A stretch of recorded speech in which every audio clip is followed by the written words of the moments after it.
Welcome to the tutorial on A2 broken authentication and session management, mitigations, countermeasures, and defenses. Now, in overview of our defenses, we basically have talked about two different areas, broken authentication and session management. Now, in terms of mitigations, countermeasures, and defenses and broken authentications, we learned from previous tutorial that we cannot have our error messages or even our success messages give attackers any type of clue as to what may have changed between the requests. Another thing that we have looked at is the sample code. We never want to hardcode any credentials into our code for several reasons. We do not want to have this as a part of binary.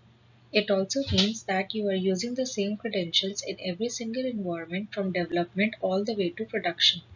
So instead what we're gonna do is we wanna externalize these credentials, either placing them in properties file or configuration file or database, or even when we do that, we want to make sure that the password itself is being protected through encryption.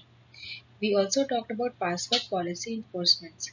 Now this is where we make sure our users are not using dictionary words for their passwords.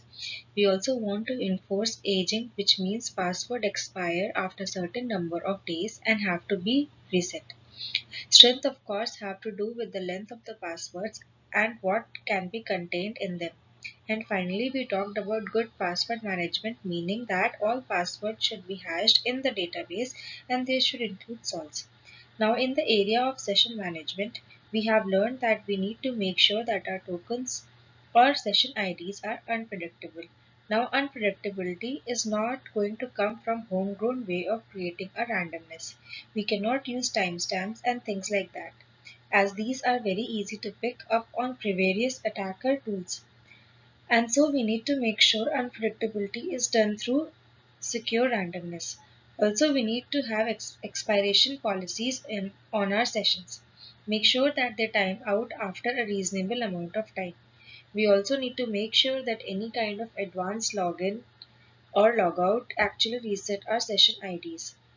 We also need to protect our information, whether it is communication, the traffic going back and forth between the browser and the server, or the cookie, and we need to make sure that this protection comes from encryption.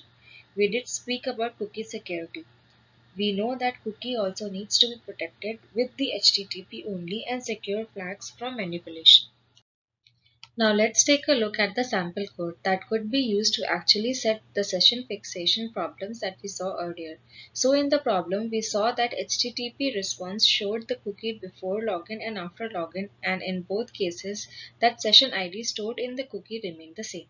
So in order to address that particular problem, the first thing that we would need to do is actually go ahead and grab our current session. You are usually able to get this through a request object. Then what you need to do is, upon login, go ahead and invalidate that session, and then you are going to go ahead and generate a new session ID. Now there might be attributes associated with original unauthenticated session that you want to retain.